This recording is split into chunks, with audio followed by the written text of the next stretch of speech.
Hello बच्चों, चलिए प्रश्न को पढ़ते। इसमें लिखा किसी भवन के भूतल से प्रथम तल तक जाने में किस स्थिति में अधिक कार्य करना पड़ेगा, सीधी सीढ़ी का प्रयोग करके अथवा घुमावदार सीढ़ी का प्रयोग करके।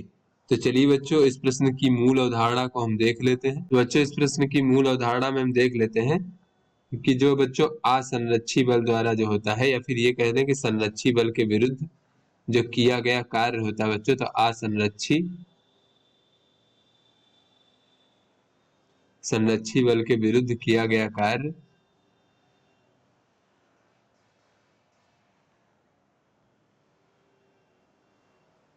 किया गया जो कार्य होता है बच्चों,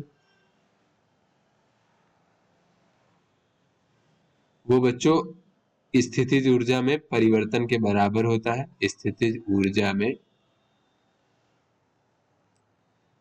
परिवर्तन के बराबर होता है बच्चों।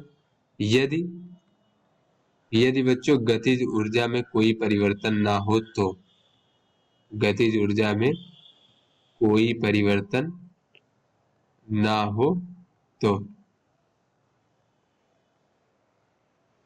चलिए बच्चों अपने प्रश्न को हल करते हैं। तो यहाँ पर बच्चों कहा जा रहा है किसी भवन के भूतल से प्रथम तल तक जाने में किस स्थिति में अधिक कार्य करना पड़ेगा। तो यहाँ बच्चों अगर हम देखें तो इसमें जो है बच्चों किसी भवन के, ये हमारा भूतल है बच्चों इस प्रकार से, और ये बच्चों हमारा प्रथम तल है इस प्रकार से। और अगर दोनों के बीच की ऊंचाई बच्चों हम h मान ले इस प्रकार से, तो यहाँ पर बच्चों कहा जा रहा है कि किस स्थिति में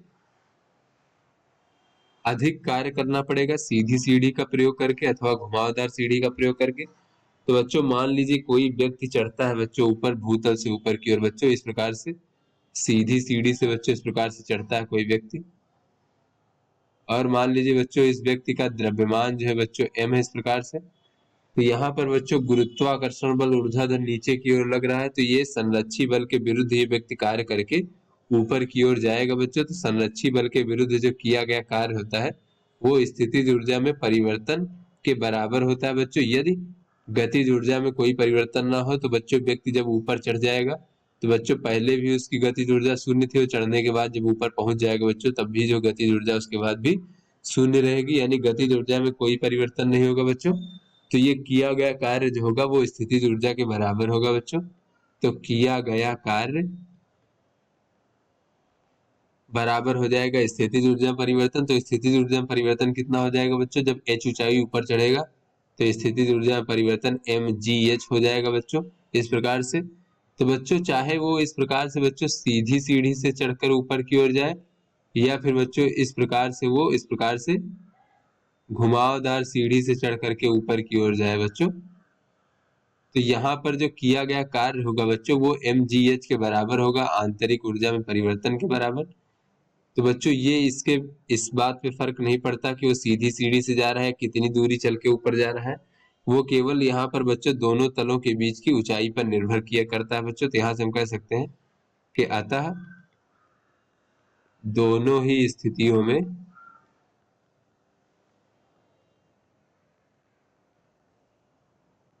समान कार्य करना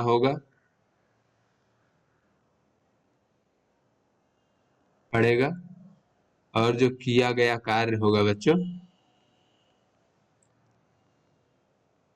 क्योंकि किया गया कार्य जो है केवल ये बच्चों व्यक्ति का द्रव्यमान उस पर तो निर्भर करेगा ही, और केवल जो है बच्चों यहाँ पर दोनों तलों के बीच की ऊंचाई पर निर्भर करेगा बच्चों, दोनों तलों के बीच की दूरी पर निर्भर करता है।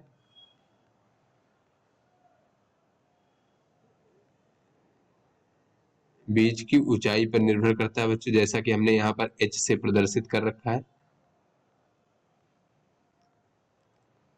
और बच्चों इस बात पर निर्भर नहीं करता कि वो कितनी दूरी चल करके ऊपर पहुंचा है, निर्भर करता है। तो आशा करते हैं बच्चों ये आपको समझ में आ गया होगा। धन्यवाद।